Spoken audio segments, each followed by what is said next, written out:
jumping right into it, it's probably important for me to get into speaking about this uh, before it fades in my memory and recollection, because I'm not going to listen to the podcast again. It's a bit too depressing. So, in connection with trawling the things that I see on Rebel Wisdom, I had a look at this Emerge podcast, and in particular the one with Miki Kasthan. Sorry, I'm probably not pronouncing her name properly. And the substance of the podcast is, that's embarrassing, I can't even remember the name of the book that she wrote, but I really did make comprehensive notes on the subject matter, and I did pretty much listen to the whole podcast. So, and I feel like I don't need to be familiar with the book, because at least the things that I'm going to comment on are overtly present in the subject matter that both people in the interview are interested in, the interviewer and the interviewee. But okay, anyway, let me stop trying to title this and just get into the issues. I'm going to focus and deconstruct some very particular phrases that Miki uses, just to get into the detail and the kind of the problems in this kind of very superficial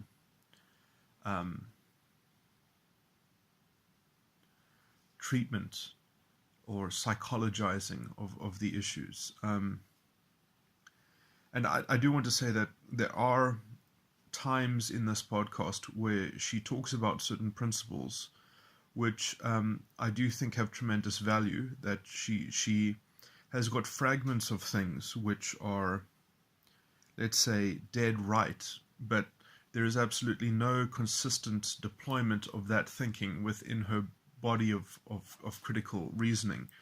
And she falls kind of horribly short of that. And I know that she obviously has a lot more thinking which she's not able to kind of go into the full details of. She always mentions, I'm just mentioning some of the aspects that are part of this or whatever, but those some of the aspects that she chooses to speak about are really obtuse. They're in fact they're not pertinent, and in fact they are in contrast of creating something like a positive vision, and in fact they are the obstacles of the positive vision, and so I find that a lot of her thinking is in a kind of let me get into it, but there are some formulas which are being followed, which are, let's say, intrinsically toxic, and that's what I want to get into. And just the tone of the discourse between the interviewer and the interviewee is, I would characterize it as a kind of, it is significant of this.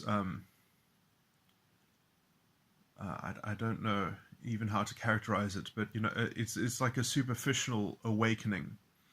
And it plays itself out in this almost choreographed, shared sympathy, and it's it falls right into the pit of this kind of this collective guilt matrix, which you have to kind of be incepted, and you have to kind of rope everyone in, and then according to this kind of sorting algorithm, things are going to find a solution that just creatively deals with the problems as they have been contrived by these formulaic deconstructions of reality, which are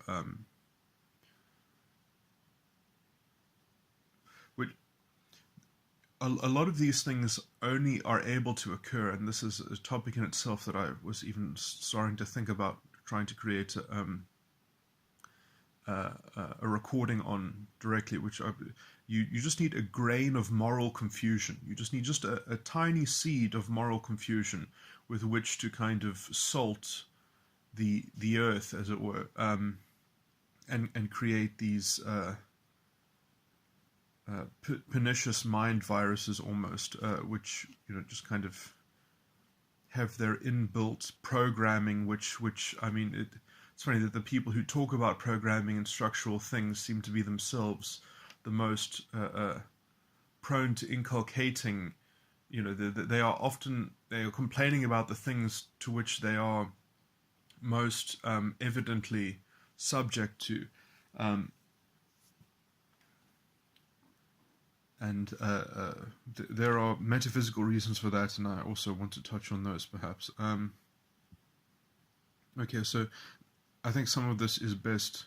I don't have a very clear structure of what I'm going to be talking about, but I do have lots of notes, and I think that they do have insight, and I will hopefully weave it together quite nicely. So let me just get into some.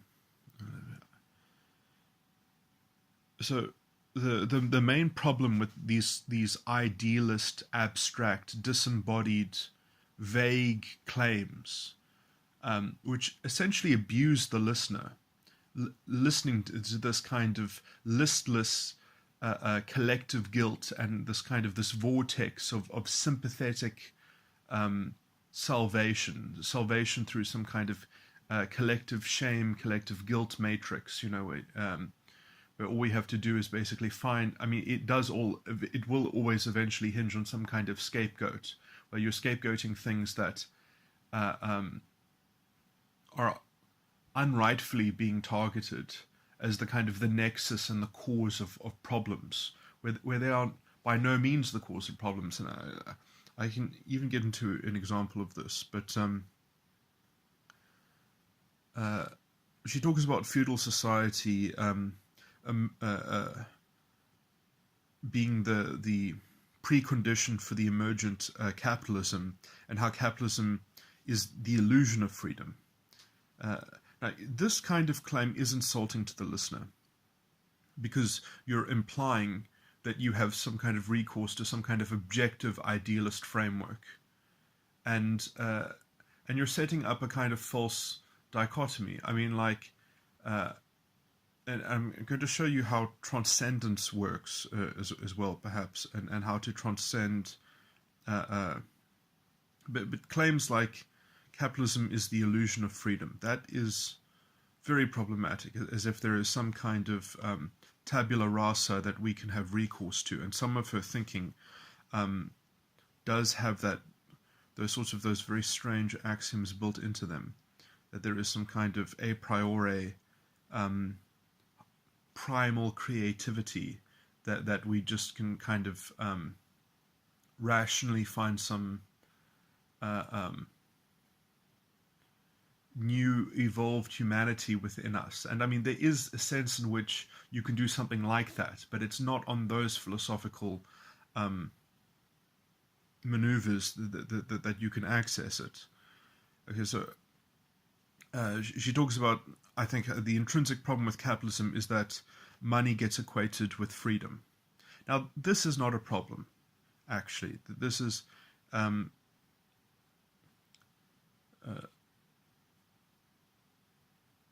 so I'm going to give a slight discourse perhaps on money. Now,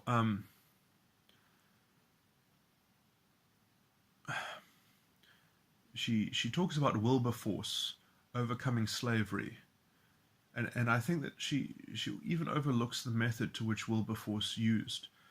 Wilberforce got involved in politics. He got involved in the nitty-gritty. He kind of confronted the issues head on, not by obtusely kind of speaking about them and over them, but he got connected with all the, he let's say he probably facilitated all the interest groups that had some sort of vested and he probably found some navigation within those confluence of forces, that essentially he made it economically viable for some sector that he helped empower or something like that. So he didn't say, let's have no one have a dog in the race and let's have something that's morally superior. He actually looked at the balance of power and the balance of forces, and he authentically became an actor in that arena, not trying to steamroll everyone according to his pervasive moral authority. He got involved in the horse trading, as it were. At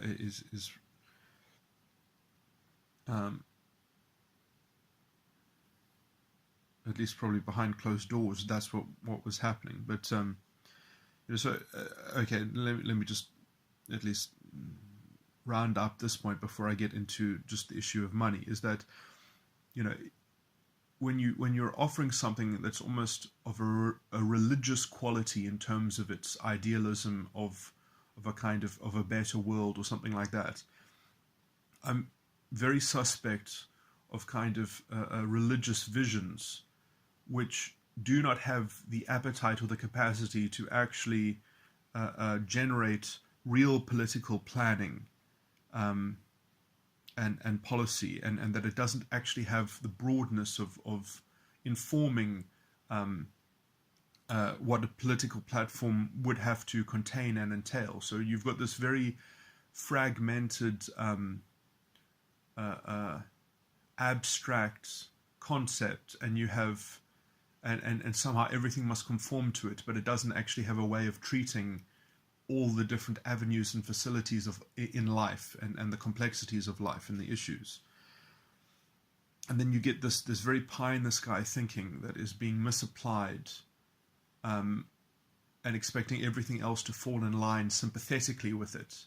This is a very dangerous formula, and it effectively will always create slave moralities, and it will create new systems with tremendous internal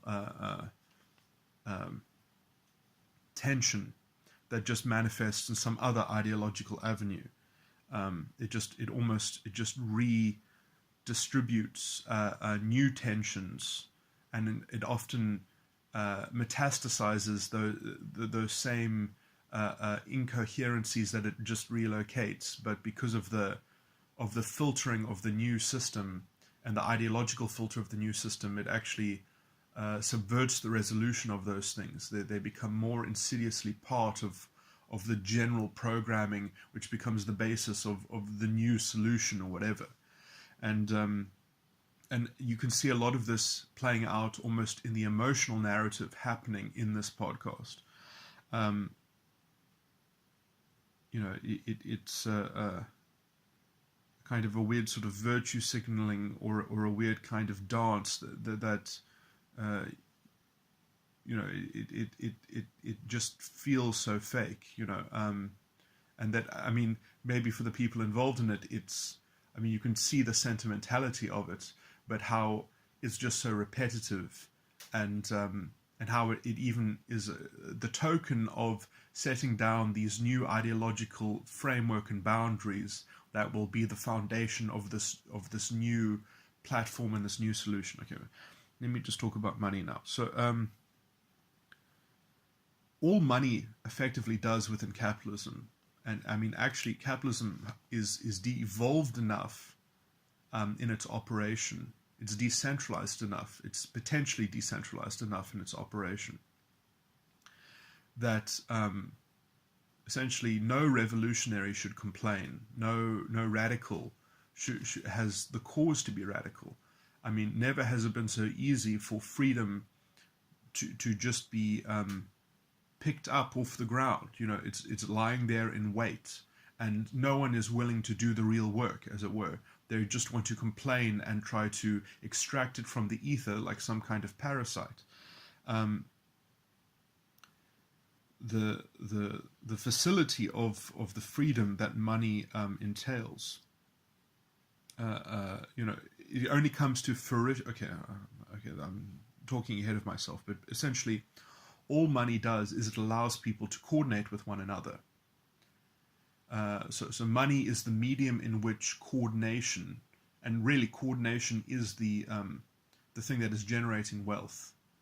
If things are not coordinated, the effectiveness of coordination is the level at which things are productive and such, and cost effective or whatever. So if you want, let's say, to create a moral space within capitalism, all you have to do is network with other people that are willing to create some kind. This is perhaps even dangerous advice to give to people, because people that aren't mature don't have the probably the capacity or the will to not create something despotic or disgusting with this general format. But I can outline at least how the solution is already available. You network with people like-minded enough that wish to create a closed circuit, a closed loop. And you can do that with money, I mean, you can have dealings with the outside beyond that loop, but you can essentially set yourself up to create a network that tries to close its loop of cycling its own resources within itself. And you can do that with money, because money facilitates coordination. That's effectively its functional positive aspect that it has the potential to do, and that it does in fact facilitate. And that is why it was an increase from feudal society. Obviously, in the transition between feudalism and capitalism, there was violence, there was repression, and all these things. And to a large extent, and we can say generally, in the West, the Western society has been a beneficiary of that transition, which was facilitated by the elites at the time, the people who had enough arbitrary authority to inflict that vision that, by and large, people in the West are the beneficiaries of today. One can say that, I mean, if you want to say something as crass as it's just the illusion of freedom, I mean, it's certainly a better illusion of freedom than feudalism was. Yes, feudalism was incredibly stable, and it was integrated in some kind of quaint mythological, folklorish, which had its own repressions built into it. It's weird that somehow anything but capitalism is somewhat morally preferable to it. But when you actually, if you were to inspect what goes on in feudalism, I'm sure your radical feminist or second-wave feminist sentiments, are being somewhat selectively referencing, the level of incoherent or inconsistency in assessing these issues. It's like a sieve. But this is how poorly thought out these things are. Okay, anyway, just sticking with money. So we can actually say that all money does is that it facilitates coordination. Now, if you wanted to unplug yourself from money, if you wanted to completely dismantle money, you would have to replace it with some kind of solid, rigid state, or perhaps a fluid, internally integrated system or game, as it were, because essentially you could even call money some kind of game that is being played by participants. You would have to invent a new game, which effectively would perform the same function that money still potentially performs even now. So, or you would have to have a rigid system of coordination. Now, enforcing a rigid system of coordination to replace money would certainly be worse.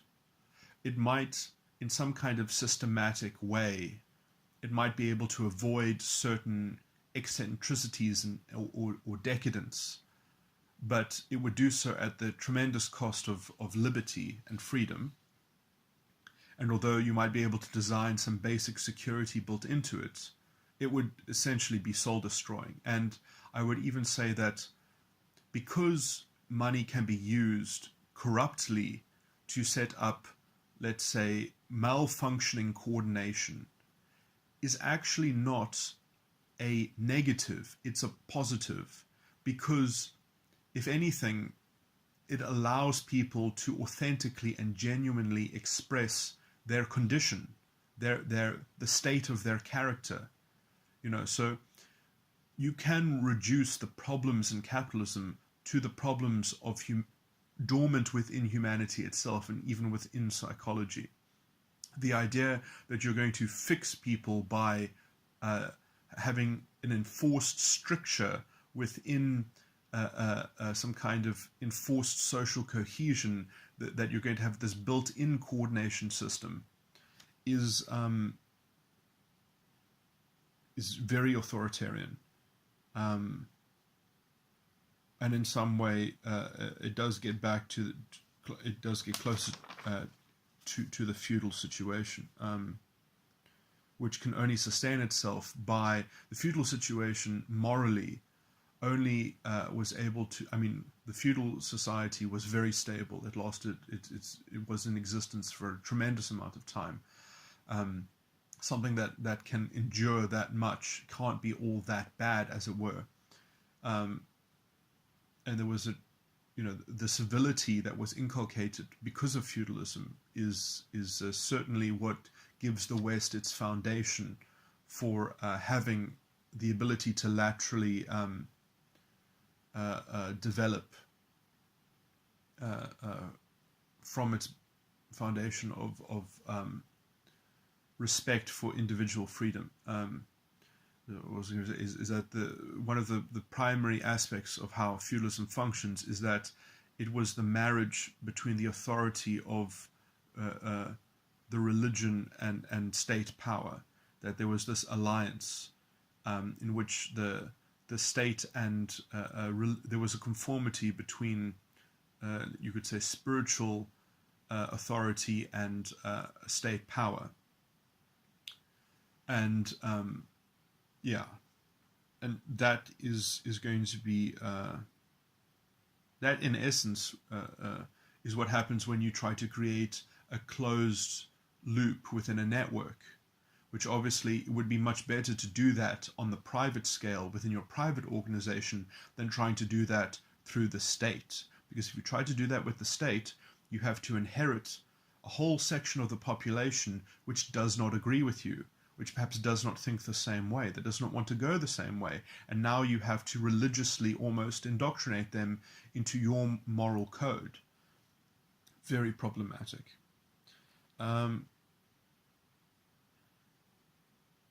Which essentially is why they like to rely on this kind of generalized sympathy matrix, where self-worth gets completely deconstructed into no one has any worth. There is only the sympathy, which the biggest problem of which it only has a subjective interface. The problem with sympathy, as opposed to integrity, can have with it laws and rights, which are respected by a kind of due process. Whereas as soon as you have sympathy, you're stuck in this subjective relativism, and there's essentially a grounding problem.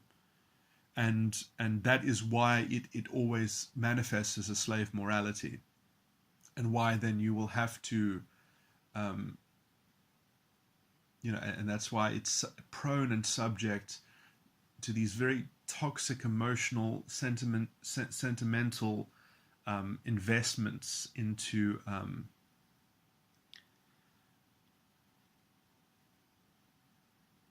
a kind of mob justice that we're just kind of moving with the time. We're making progress collectively because we're all taking our piece of the collective pie, which is this which does have lots of philosophical holes in it, and so you end up having to insult the listener by basically vilifying things like capitalism is the illusion of freedom.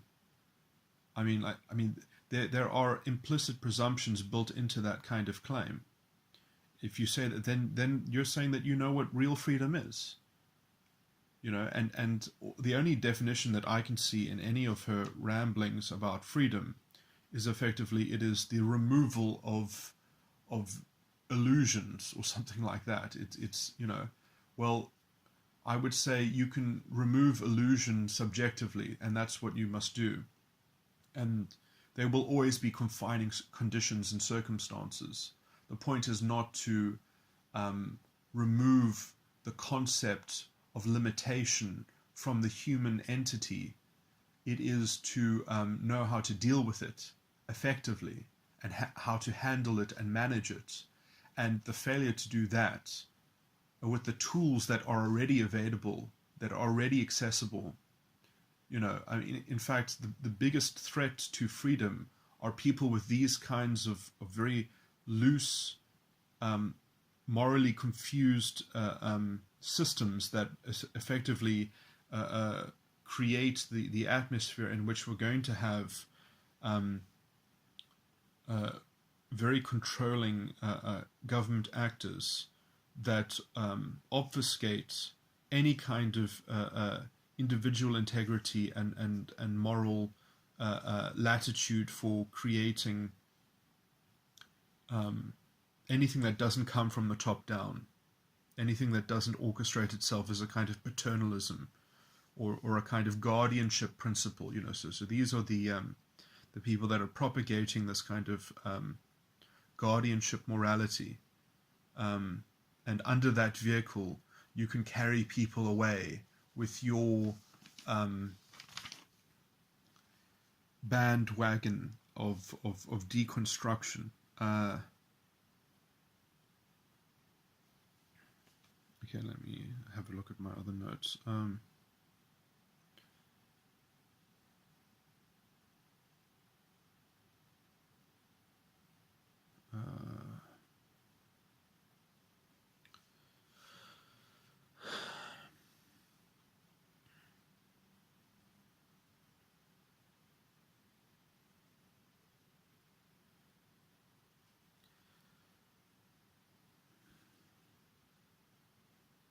Yeah, so I mean, money is not the problem.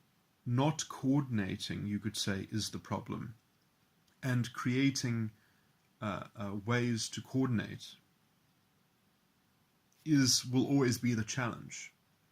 And trying to shift that challenge into, let's say, the political sphere, when it can so easily be negotiated for by good actors and good actorship within the current structures that exist, which instead they choose activism, which is a kind of abstraction of being a good actor, and it does so according to this idealist ideological reduction, which is essentially not nonviolent. It does, and these were the fragments that I was impressed by what was said in the podcast about nonviolence, but it's not integrated into the thinking and the critical thinking, or the rest of the critical thinking, is that there is a level of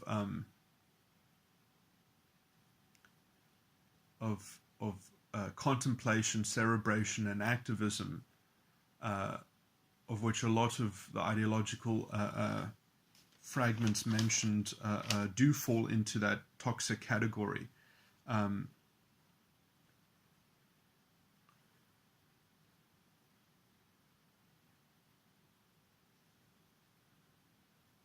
And it generally comes from latching onto those seeds of moral confusion and using them to foster a framework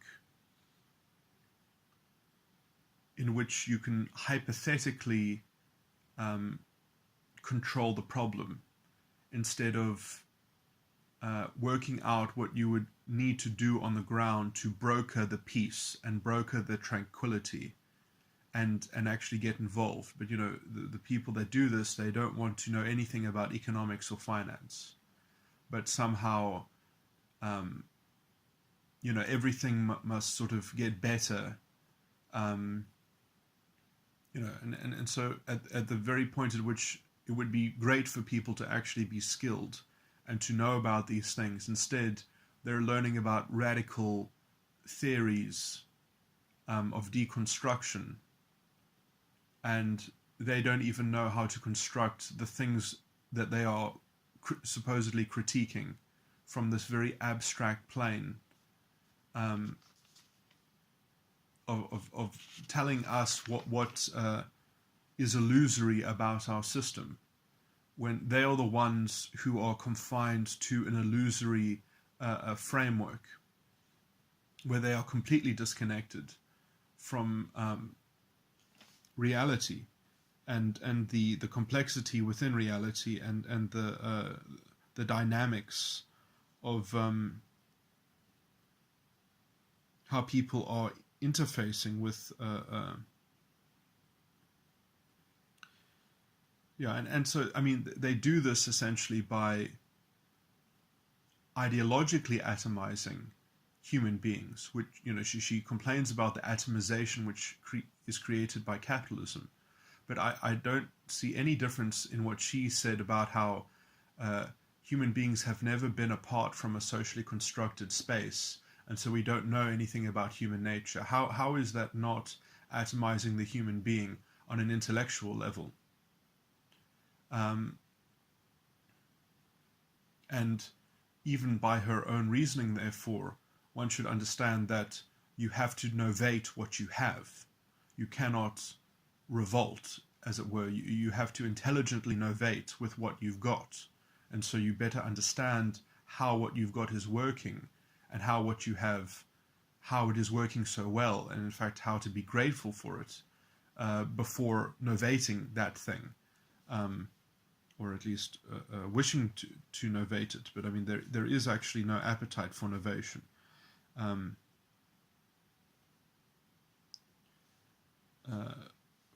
this context, novation essentially means innovation. That they're not looking to innovate. They are they're wanting to tear down the illusion. To see what? To see that abstractly atomized, naked human nature that we can do whatever we want with, in some. Yeah, so I mean, they fall foul of a lot of their own thinking, which is kind of not really. The only thing I can think is that it's not thought through in good faith, as it were. They already have some seed of the solution. They already have. It does come from a kind of a place of resentment, and that it's just not good enough. Which is a very lazy, uninvolved, detached mode of criticism. And I mean, I'll just say that these people are in essence reactionary. They are not progressive. Everything that comes under the label progressive, as far as they complain so much about the alt-right. They are the alt-right. That's why they make such a loud noise, and they pile on these superficial labels to insulate themselves from what it is that they are. They are the mob of useful idiots that Hitler used to create the power vacuum. Their identity politics matrix of sympathy, that is their that is how they get in their guardianship principle to make progress through. That is the same as the Führer principle.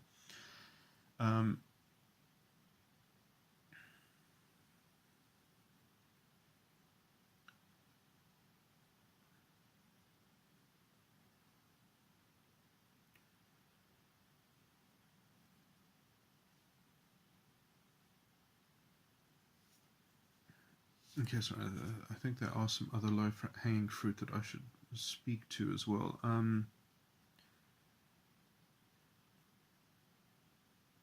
So the sentiment that they have, that they're following along code that is deeply problematic, destroying the planet.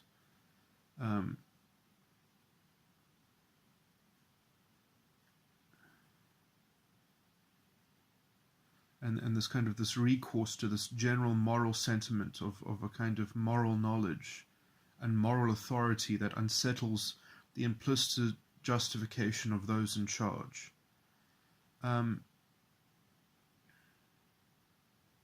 That whole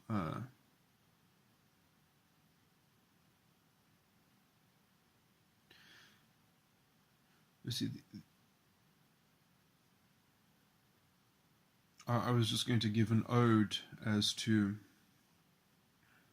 how wonderful it is that there are those in charge, because then there is at least a structure, there is an order that can be reformed or revised or improved upon, if it indeed can be improved upon, or if indeed it can be worked to be more honest. But I would say that our systems are actually a pretty good representation of the confusion that exists within the populace, or at least the disarray. You cannot expect political entities to function when it is the population itself that is self-deluding. I think especially we live in a time where the people get the government that they do deserve, and let me qualify that, is because it's not the people. It is the majority of the people are getting the government that they deserve. That is certainly true. The people is perhaps a bit vague, and it introduces that door to collective judgment, or collective guilt.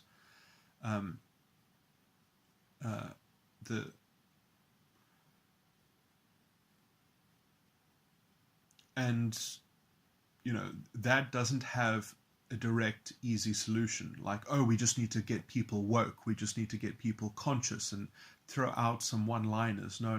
The problem is not the lack of a consensus and belief and people having the right beliefs.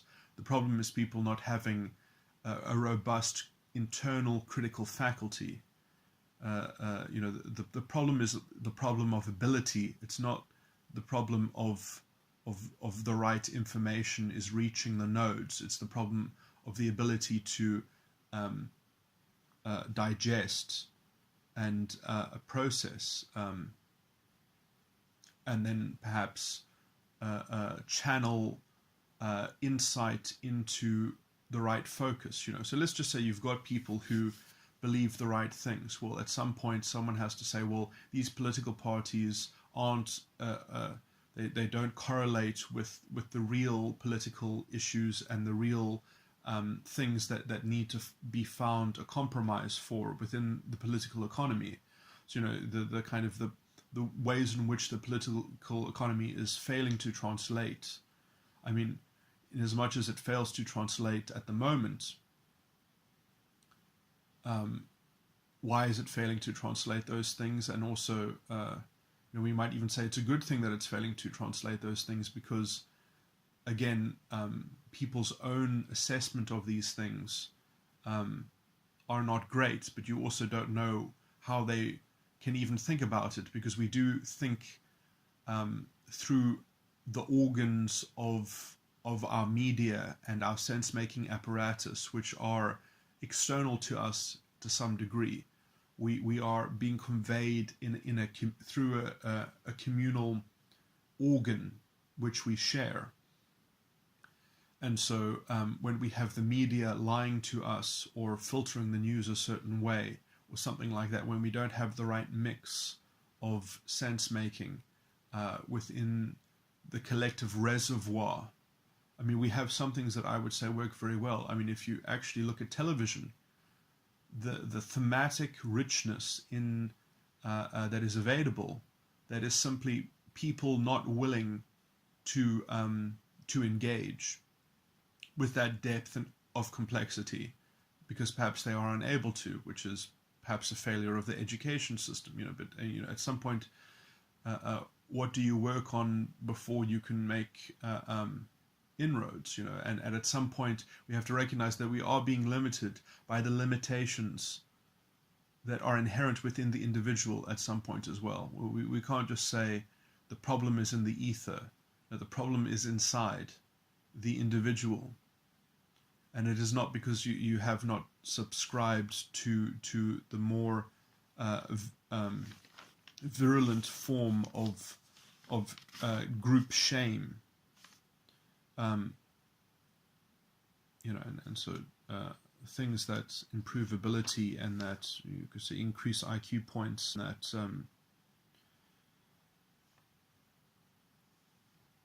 enhance sanity. Scientology actually has some very basic and fundamental tools to do those sorts of things.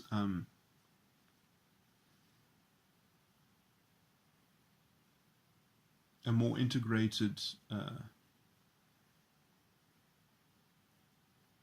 understanding of psychology, something like what Sam Vaknin goes on about, if the field could actually absorb his criticism of psychology and the medicalization and the crazy, weird kind of orthodoxy that we have within the so-called experts, that in some sense it's part of the corruption of the sense-making apparatus that we suffer from. But we also only suffer from these things in as much as we are prone to suffering from these things, which even through the freedom of the internet can both be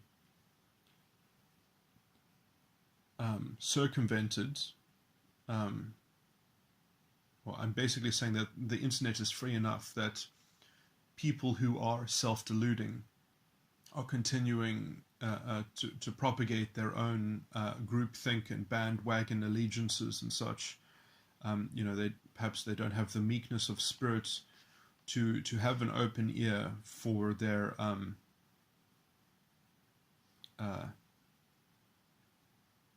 for what can challenge and uproot their old thinking, that they don't make their thinking susceptible to they don't have that sense of I might be wrong, and contending that in real time and monitoring that, and having that as a basis of their ongoing movement, intellectual movement. I mean, that is the first axiom is I might be wrong. It doesn't make your opinion any less valuable, and in fact it makes it very important to know exactly how it is that you contend the things that you do, and you can track things as being functional or dysfunctional.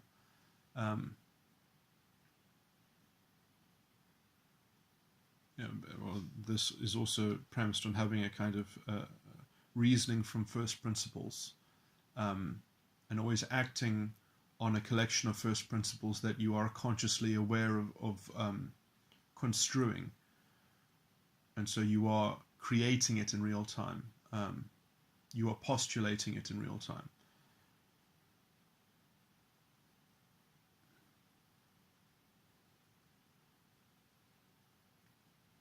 Anyway, that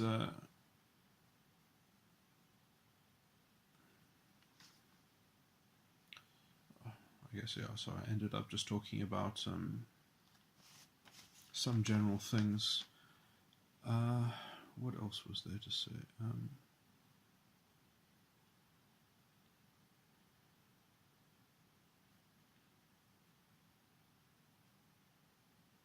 And when I talk about, that the reason why we suffer from this is because of the population itself, I'm not averting responsibility, but I'm also I'm not shouldering the responsibility that should belong to other people and that does belong to other people, but I'm not cosmologically applying some kind of guilt to them.